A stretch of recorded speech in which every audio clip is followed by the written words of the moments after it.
Well, hi everybody, Father Alex here, host of the Godcast. I'm also the vicar of St Matthew's Church in Burnley, Lancashire, in the United Kingdom, and I'm also the author of Our Daily Bread from Argos to the Altar Priest Story, which is available in all good bookshops, I should say, and online. My guest today on the Godcast is Arun Kundnani, who is an author.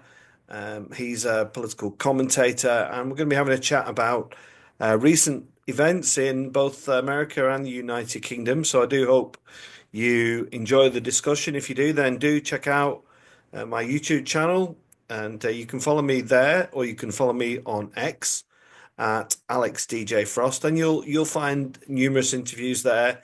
It's a very eclectic mix, people from politics, people from music, people from journalism and politics, and also people from the church. So I do very much hope you enjoy this interview now with Arun Kundnani.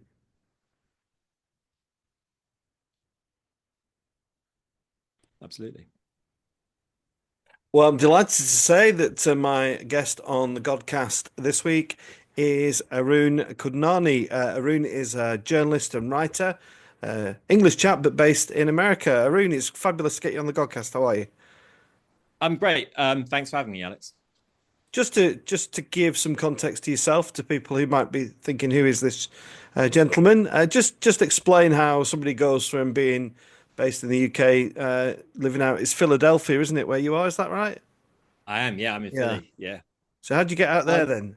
I moved to the States in 2010, and lived in New York for about 10 years. And then moved to Philly a bit after that. But I was 40 years old. I was 40 years old back in 2010, and it's not even that I lived in London all my life. I lived in, a tiny little part of North London for pretty much my whole life. And I kind of felt like if I don't leave and live somewhere different now, I'm never going to do it. And I was weighing up moving to the States or moving to India where I have family, and then I got offered a kind of research job in New York, and thought, yeah, all right, well, that will make it an easy decision. And I was only, that job was a 1 year thing, and then I kind of liked it and decided to stay. What were you doing in the UK back in 2010? I used to be the editor of a journal, a kind of scholarly journal called Race and Class, and so my job was to commission articles and edit articles on racism, imperialism, capitalism, those kind of things. All the lovely And stuff, yeah. that journal is still going, and it's still a very great read. I recommend it to anyone. So what is on the CV, Arun? Is, when I interview guys like you, it's like, oh, I've got it right. You're author, journalist. What's I don't know, like I've been all kinds of things in my life, so like I'm not too fussy about it, but yeah, right now my day-to-day working life is writing. I write books, and I'm very lucky to be in a situation where I can make a living doing that right now. So yeah, I'm a writer, basically, is how I describe myself at the minute. Was that the goal as a young guy? What was the plan back in the school days? I did not plan to do this, and I think it depends what age. Like, I didn't know what I wanted to do. I had no idea really, and I kind of had, when I was a teenager. um I couldn't imagine actually very like a future very much at all, in terms of like having ambitions or anything like that. It was pretty, like I would have, if you'd have said to me like age 16, what would you really like to do? I would have probably said I want to be the lead singer in a band or something, like, like that. But like, in terms of like an actual career path, kids nowadays, kind of think they get to that stage much earlier, where they're like, and maybe they're forced to, where they kind of say, no, this is what I'm going to do, and I'm going to work really hard to go for this. But to me, like, even way into my 20s, I was like, I don't know what I'm doing here. I'm just kind of grifting along, basically. Yeah, excuse me. And just kind of a link into our chat, Arun, you published last year your most recent offering. Is that right? Home was it Homeland Security Myths and Monsters? Is that the one? Yeah. So that came out in November. That's I mean, that is basically a comic book.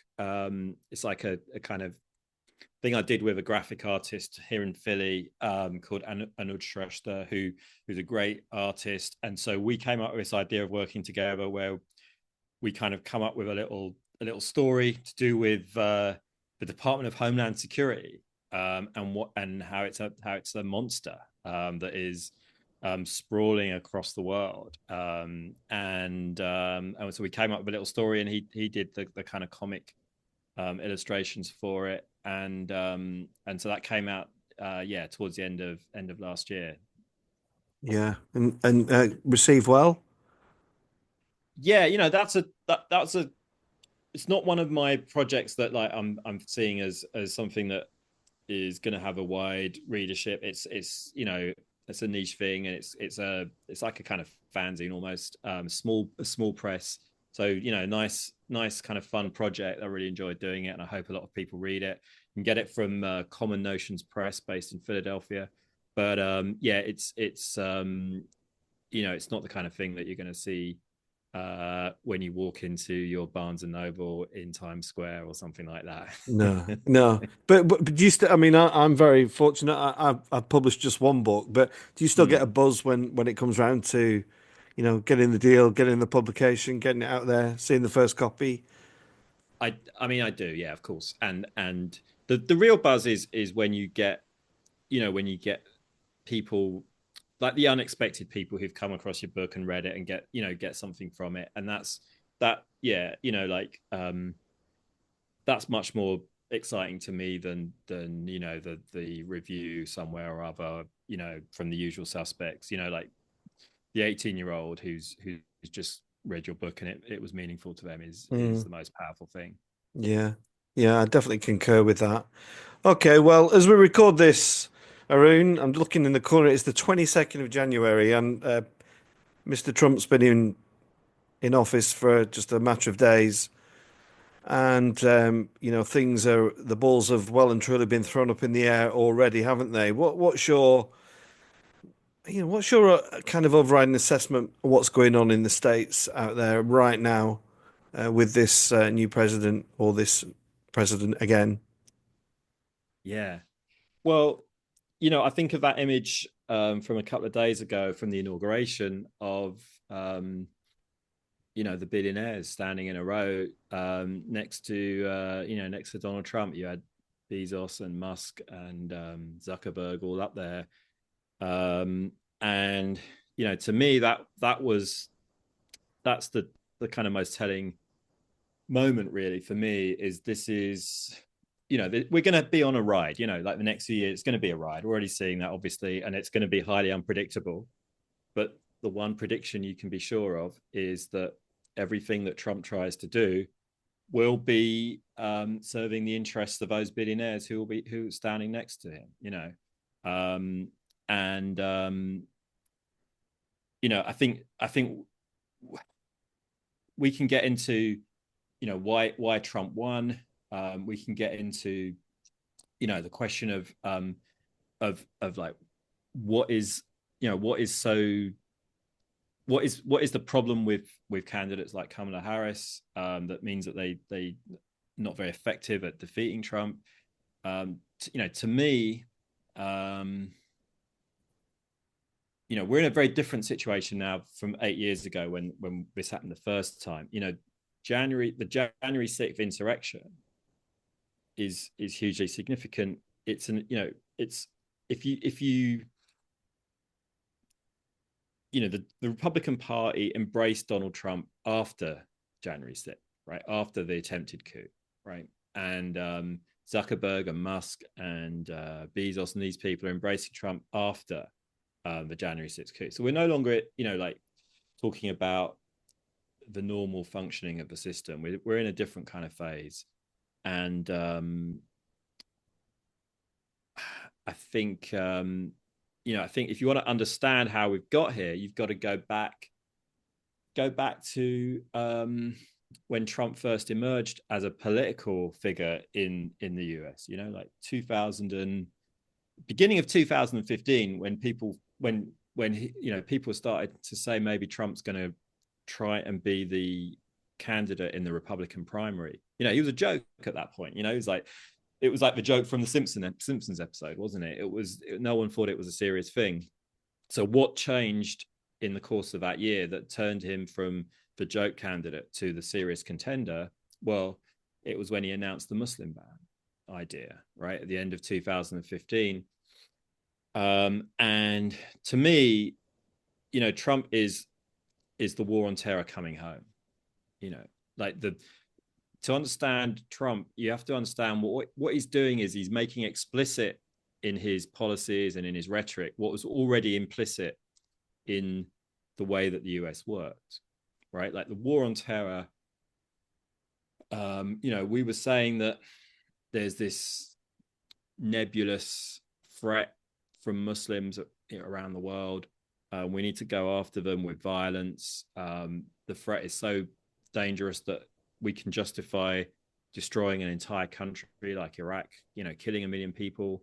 We can justify torture. We can justify extraordinary rendition, all of these forms of violence, you know, through the George W. Bush years. George W. Bush, of course, who then later becomes the never Trumper. You know, through the Obama years, you know, a large part of that whole way of thinking continued. And we sent all these military personnel over to fight these wars, and they pretty soon realized that you know, that this was a lie. You know, the US is not the sort of all-powerful virtuous force in the world that the political leadership was presenting it as. You know, that mythology kind of died on the battlefields of Helmand and Haditha, right? And so these veterans come back, and that's the initial base for Trump. You know, the veterans, because what they've been disenchanted of this idea of the war on terror. They conclude, many of them conclude that, you know, there's this kind of secret conspiracy theory that you know, the whites are trying to be replaced by this kind of globalist elite, and that explains why we lost all these wars. They retain the idea of the Muslim enemy, but they just think that there's the problem. The war to be fought is not in Iraq and Afghanistan, but at home. And that's why the Muslim ban speaks to them. That's why it resonates, right? It's a symptom of this set of policies that was entirely mainstream in the Bush and Obama years. And so that's what then propels Trump from, you know, joke candidate to serious contender. Then through 2016, you know, he wins the Republican primary and then wins the election, following that trajectory, right? Going after the globalists, the great replacement theory, you know, that whites are being replaced by this global elite that's trying to bring in brown immigrants and so on, right? All of this stuff, that's a big part of how you get Trump. So to me, that's, you know, we're always told by the Democrats in the US, you know, like, vote for the lesser evil, you know, but the thing is, the lesser evil begets the greater evil. We need to get beyond this kind of game of, you know, we'll just pinch our noses and vote for the Democrats just because they're a little bit less awful than the Republicans. We got to find a way out of this, you know. We've got to get beyond just thinking that there's a shortcut to dealing with the problems we face through elections. I don't think elections are going to deliver the solutions at this point. Yeah.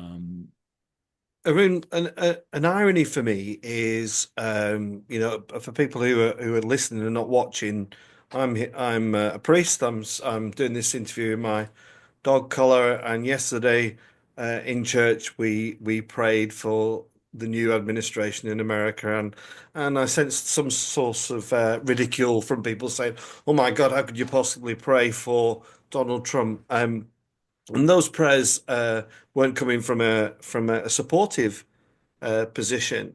And many Christians in the UK, for example, might think that Donald Trump is a huge issue, a huge problem. But actually, in America, it's the conservative right Christians that have kind of got him over the line. Is that fair to say? And what's going on there? How is somebody with such a kind of extreme rhetoric being so appealing to uh, a, a Christian audience? Um, I'd say, that's basically true. I mean, it depends. Christianity is complicated in the United States, just like anywhere else. Like, so you've certainly got conservative Christians, particularly evangelicals who are broadly supportive of Trump. But there's a lot of other parts of Christianity in the US, including the black churches, the Hispanic churches, which aren't aligned in the same way necessarily. So but how do I mean, it's a good question. Like, how do those evangelicals who are pro-Trump justify voting for this guy who seems to go against Christian values? I mean, I haven't got much experience with those kinds of people, but to the extent I have asked, when I meet people like that, my question is always like, who do you think Jesus was? Like, it seems like you've not actually understood the story of Jesus. And I'm not a Christian, so I'm not an expert by any means, but it seems to me, from my superficial knowledge of the Jesus story, that these people haven't got the slightest idea of what the Jesus story is in the Bible. You know, I um, mean, what do you think? What do you think is going on? I mean, I know you keep a close eye on things in the UK. Um, uh, for example, yesterday the bishop in Washington, who spoke in the service that Trump and the vice president was present, that hit the headlines here. It hit it was on the BBC's main most read stories. And I was fascinated by this because, normally in my context in the Church of England, we only get bad press. We don't get any good press really. And here we are, this woman who supporters of Trump describe her as the wokerati interfering. But then you've got the more moderate people like myself saying, well, this is biblical stuff. This is Sermon on the Mount. This is the Beatitudes right there. But I feel like the media may be using that to get at Trump. I don't know if that makes sense. I'm not quite sure what the relationship is between the British media and what's going on in America. Just I'd be interested to know your thoughts. I mean, it's a story here as well. But there's such a high traffic in Trump stories, all over that it will, it's a 5 minute thing, and then we'll move on to the next thing, and that's part of part of what's going on in this moment with Trump is we we aren't, this, and this is deliberately done by Trump. It's like they're rolling through so many executive orders in the first few days that you can't even get a handle on what's really going on. And then the media are, we have a very polarized media. There's no, you know, we don't. It's not the situation where there's some kind of place that you can go to that isn't driven by a political ideology, right? So those on the liberal end of things will say, oh look, finally, that we have some Christians who are calling out Donald Trump, and then on the right wing side, it will be, here's some more woke criticisms of Trump and blah blah blah. All of that is, just kind of just flows through the ecosystem of the media without really having any impact. What we don't have is an ability to step back and actually try and get a handle on, what is really going on here, what's the bigger picture here. And that's the thing that's so worrying to me, because so long as we're all kind of locked into these reflex you know thoughts and narrow kind of reactions to what's happening, we're never gonna get a sense of the deeper processes that we need to take on if we're going to deal with, the very, very, right now we're looking at, we don't know the details of it, but certainly there's going to be an attempt to remove huge numbers of people from the United States on the basis of their ethnicity, right? It's ethnic cleansing, right? This is not like a whole new chapter in the story of US immigration policy, right? Like under Biden, we removed 1 million people a year, right? Some years, largely Mexicans, right? On the basis that of their nationality and ethnicity, right? So that has already been happening on a huge scale. Trump famously talks about building a wall, but when he got elected in 2016, like large chunks of that border already had a wall. So it wasn't a totally new idea. This is somewhat there's a continuity there, but this is on a new level. We're going to see a much more aggressive approach to this stuff, right? And to me, it's ethnic cleansing, and we need to do all kinds of mobilization in our communities over here in the States to kind of repel that and stop that from happening, right? But we just don't have in terms of like thinking about the media ecosystem, there's no way in which we can really get a handle on what's going on. Why is that happening? What's driving that? It's not simply like the whims of Trump, and it's not simply the individual prejudices of his base. It's actually a much more complex process. It's like vested interests that see a more aggressive approach to the border as economically beneficial to them and so on, right? But do we get a sense of that from our coverage? No, we don't. We have no idea, right? So this is the one of the big problems with just chasing the latest story. Who's saying this? Who's saying that? And obviously, social media is a part of that. And one of the issues at the moment is that his politics is coming across the Atlantic at a fair rate of knots, I would suggest. And in many ways, I'm in Burnley in the UK. For anybody who might be listening in America, small urban town, formerly a lot of industrial heritage in this place, lots of mills, lots of factories, historically all gone. And of course, Trump's rhetoric of kind of, oh yeah, we'll come back and we'll build again in Burnley, and we'll make this in Burnley, and we'll grow this in Burnley, to a certain group of people can be seen as very attractive, can't it? And so I wonder to what extent how that is played into British politics, and the fact that the reality is, Arun, isn't it, that Farage could be the next Prime Minister?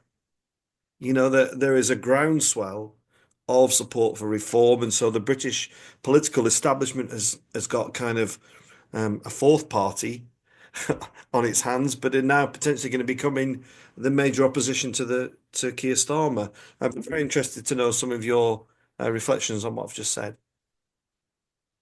Yeah, I mean, I think that's right. I think just because of the way that the first past the post system works in Britain, like the only way I can see Farage becoming Prime Minister is if the Conservative Party appoint him as their leader. And that's entirely possible a few years down the road, but it's not. That's the only way I can see that happening. But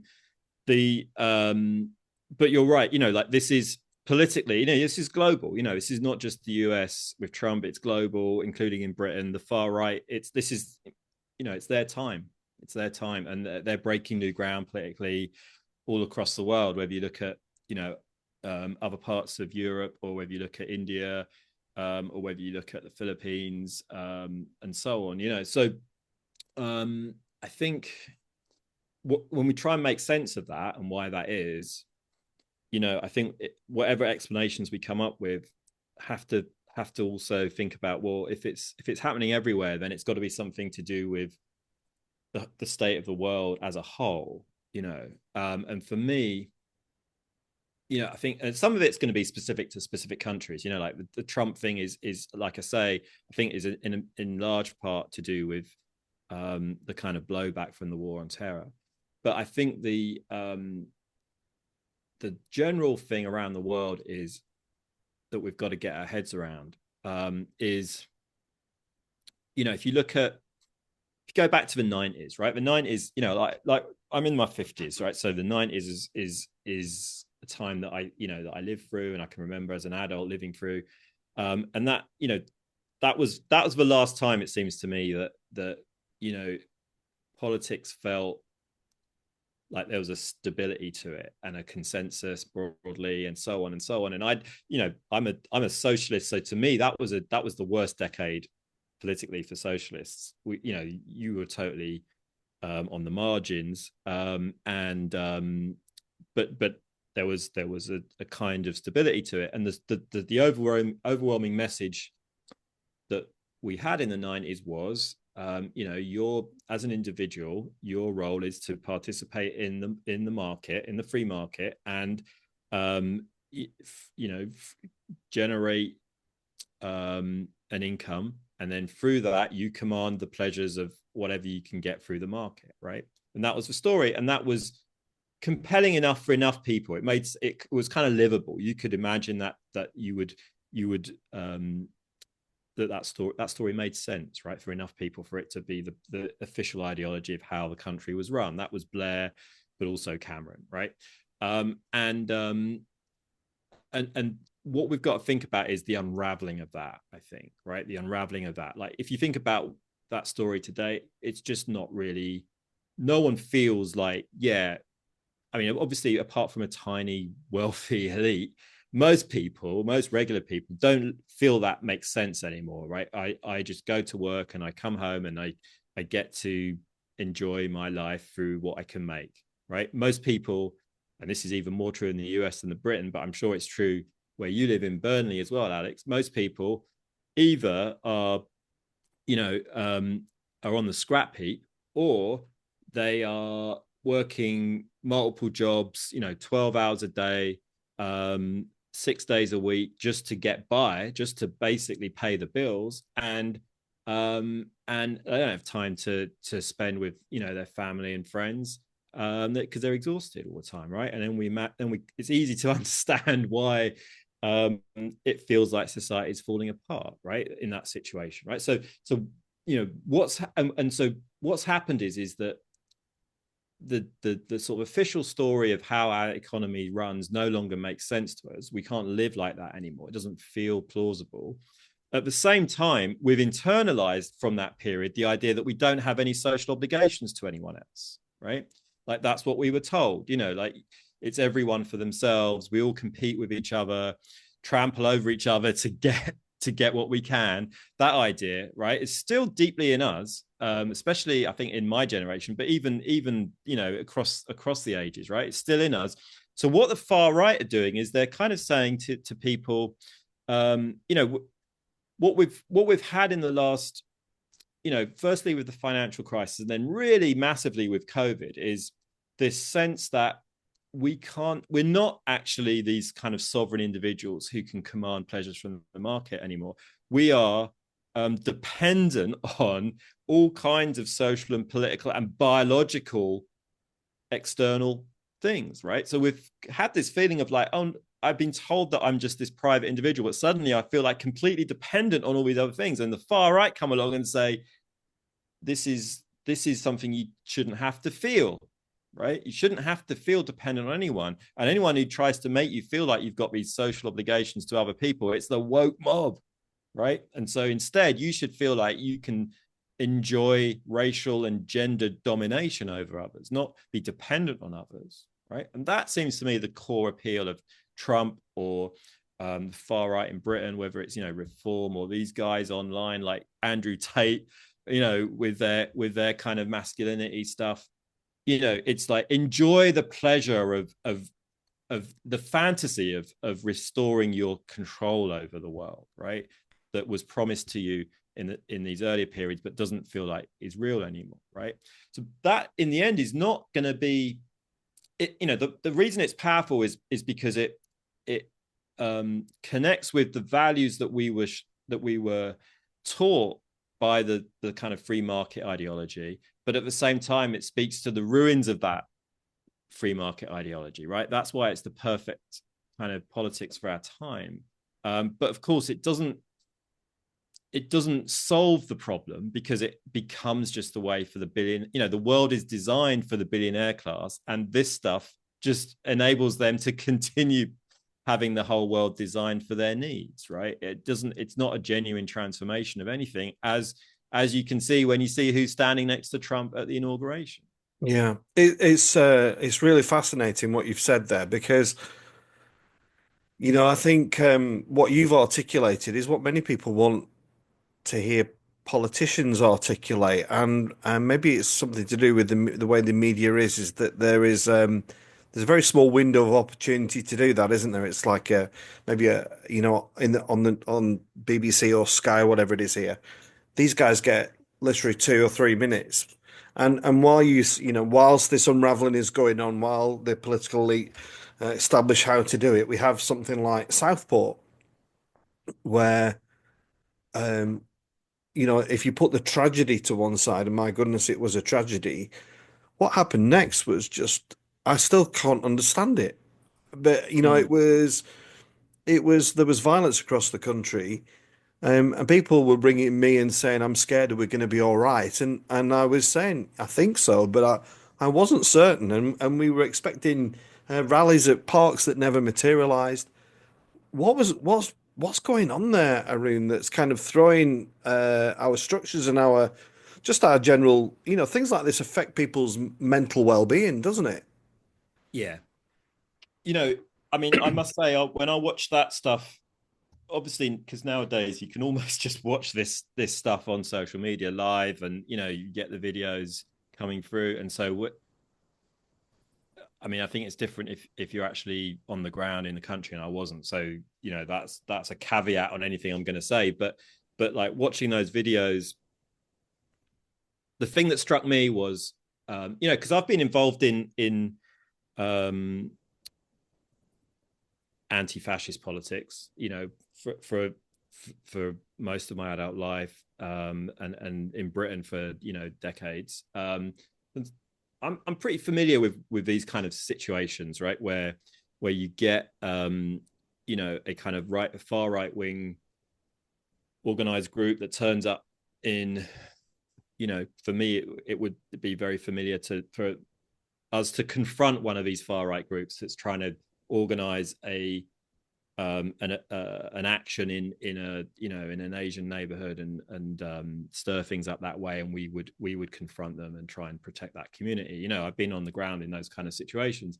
What I saw in those videos last summer was very different from that, right? Which is what struck me. We're not talking about the usual kind of fringe neo-Nazis, that like the BNP and whatnot, that I've got a familiarity with from my past. It's more to do with, like, when you watch the videos, one of the things that I saw is a number of times you see, like, turning up, these mobs that are turning up to attack mosques or to attack hotels where asylum seekers were accommodated. You look at the video and the group of people that are turning up there. Two things. One is the number of times I saw like a mum with a little kid, right? So that tells you that this is not like the kind of hardcore, highly politicized, ideological members of some far right group, but this has reached a broader kind of level of support in the community.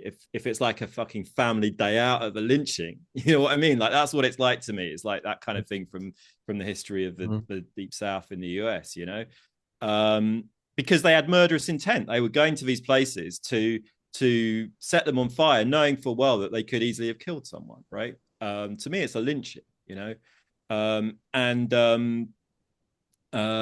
then the other thing is, back, go back a few years, when the far right would attempt these kind of things, there'd always be more of us than there were of them, like whether it's like people from the targeted communities like Asians or whatever, or whether it's like left-wing anti-fascist groups, there'd always be more of us. They might turn up with 30 of their guys, coming into, I mean, this in Burnley, right? They would, 2001, they might turn up with 30 of their guys trying to get into the Asian neighborhood in Burnley, but there'd be more Asians and lefties turning up to try and stop them, right?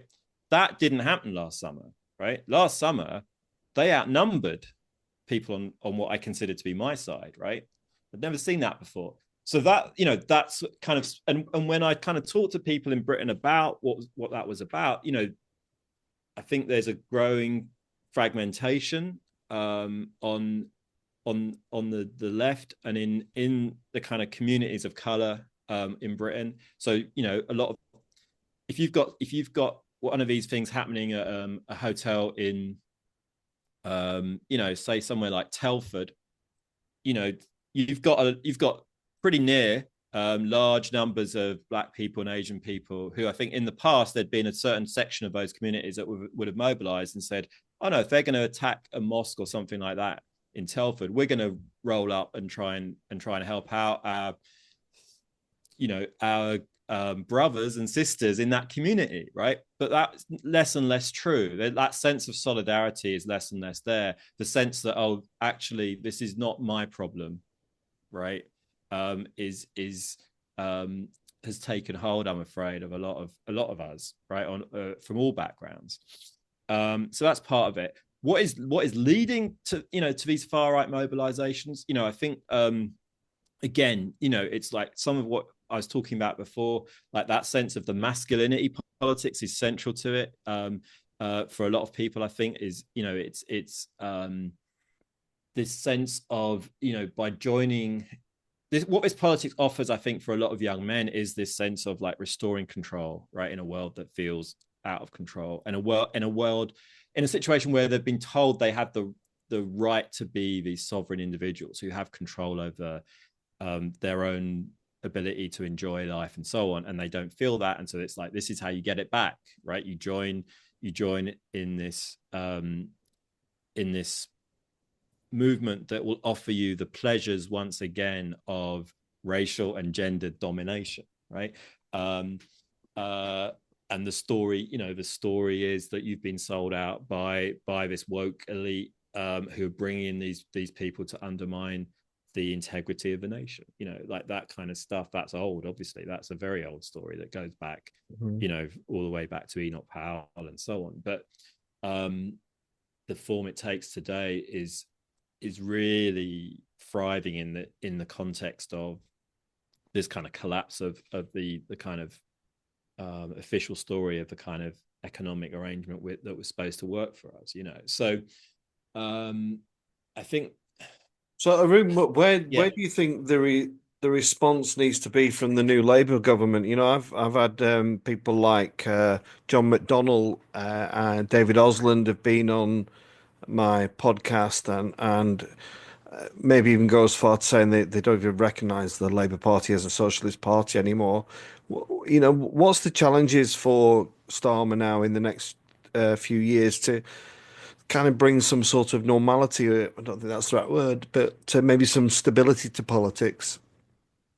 Yeah, I don't think I don't think it's about saying stop the chaos and just go back to like.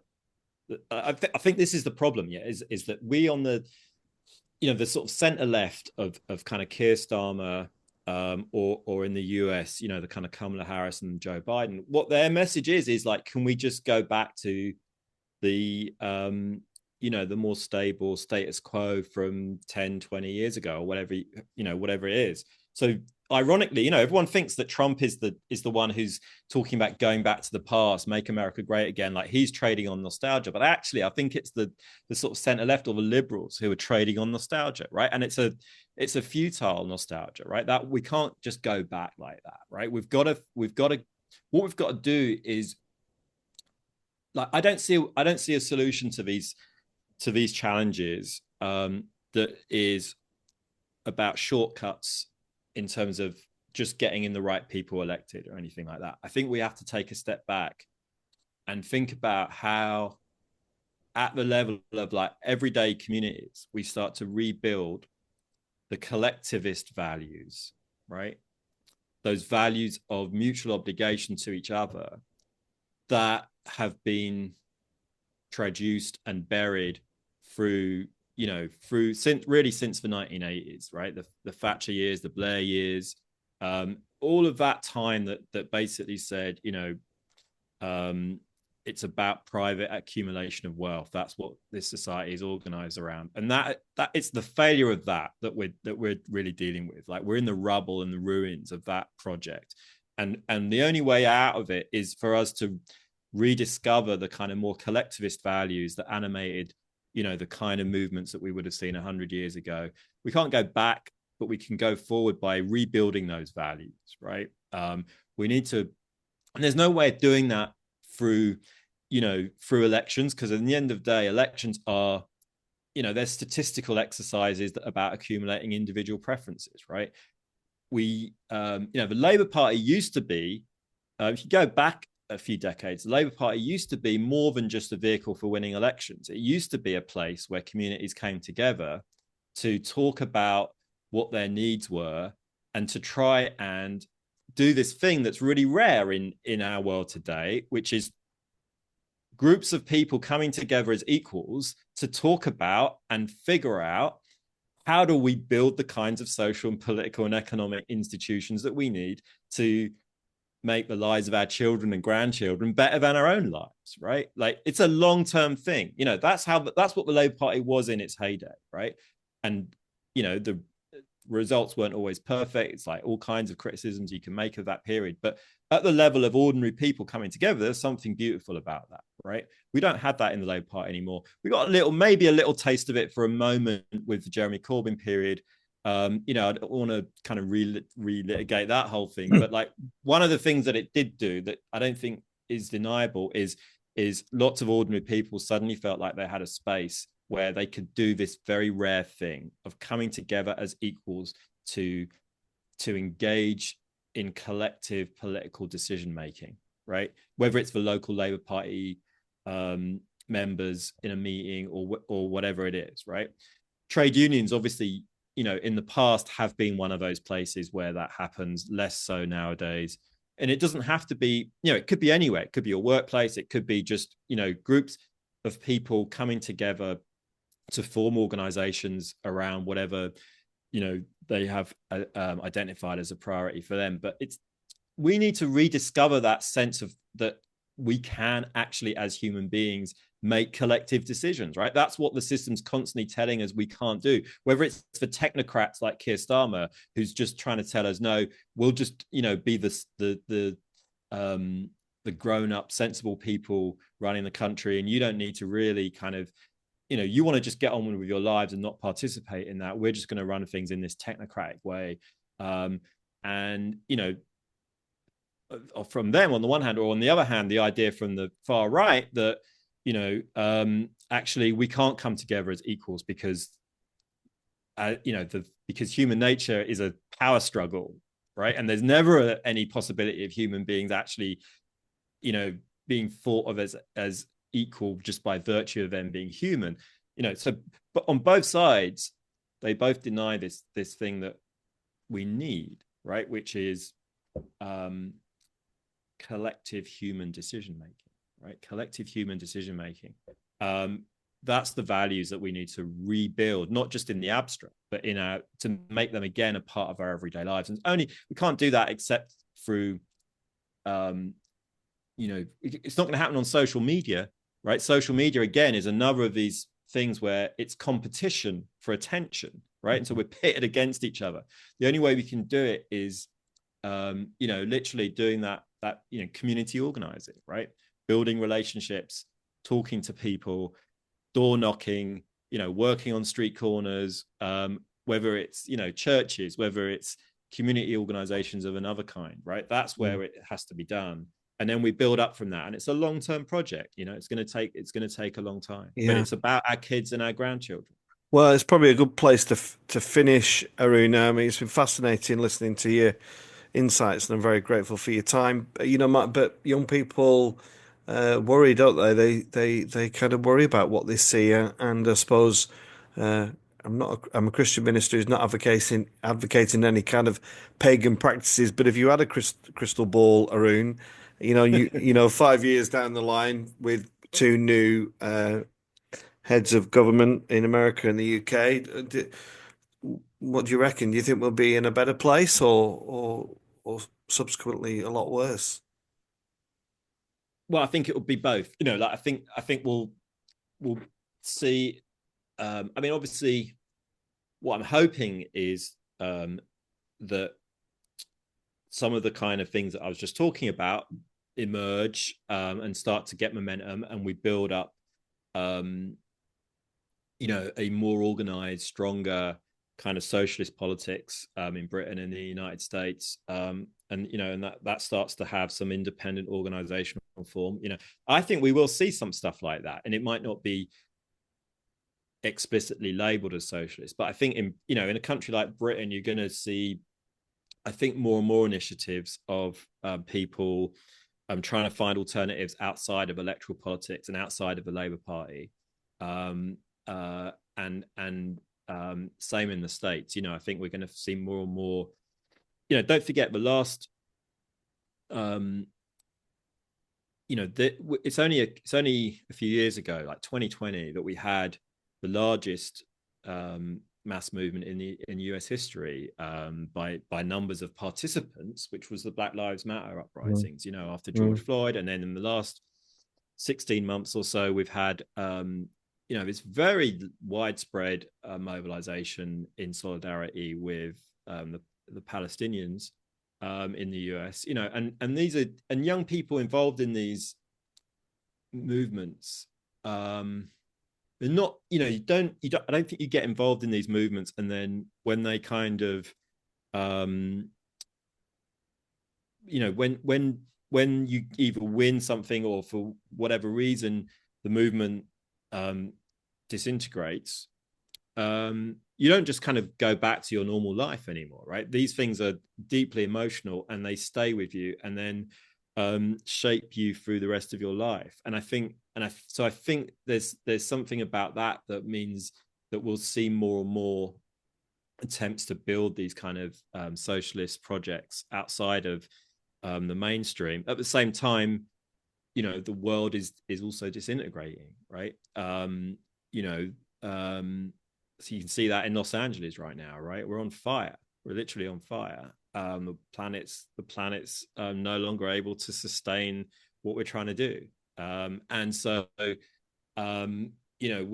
it's both of these things at the same time, as it always is. Like modern civilization has always been that combination of civilization and barbarism, right? And I think that remains true. But we have to, I think we're going to go through one of those cycles again where we're just like we did after World War II, where we discovered the barbarism that we were capable of as human beings, but then we also discovered new visions and new hopes for a better world that we could build together. Yeah, I mean, that's the situation we're in. Yeah. Well, some real food for thought there, Arun. Thanks so much for coming on. Just before I let you go, I asked you, we were chatting before we recorded about what you miss about the UK, and there's just one thing you really miss. Just share with our listeners what that is. Well, it's the night out in the pub, right? Because Americans don't do that in the same way. Like the sort of American night out in the bar is a very different experience. And so yeah, I do miss the night out in the pub with your friends. Absolutely. Yeah. Well, there you go. All right. Well, thanks so much, Arun. Send our best wishes to you from the UK, and go check out Arun's website and his books. And I'll just finish by saying thanks for coming on the Godcast. Thanks very much, Alex.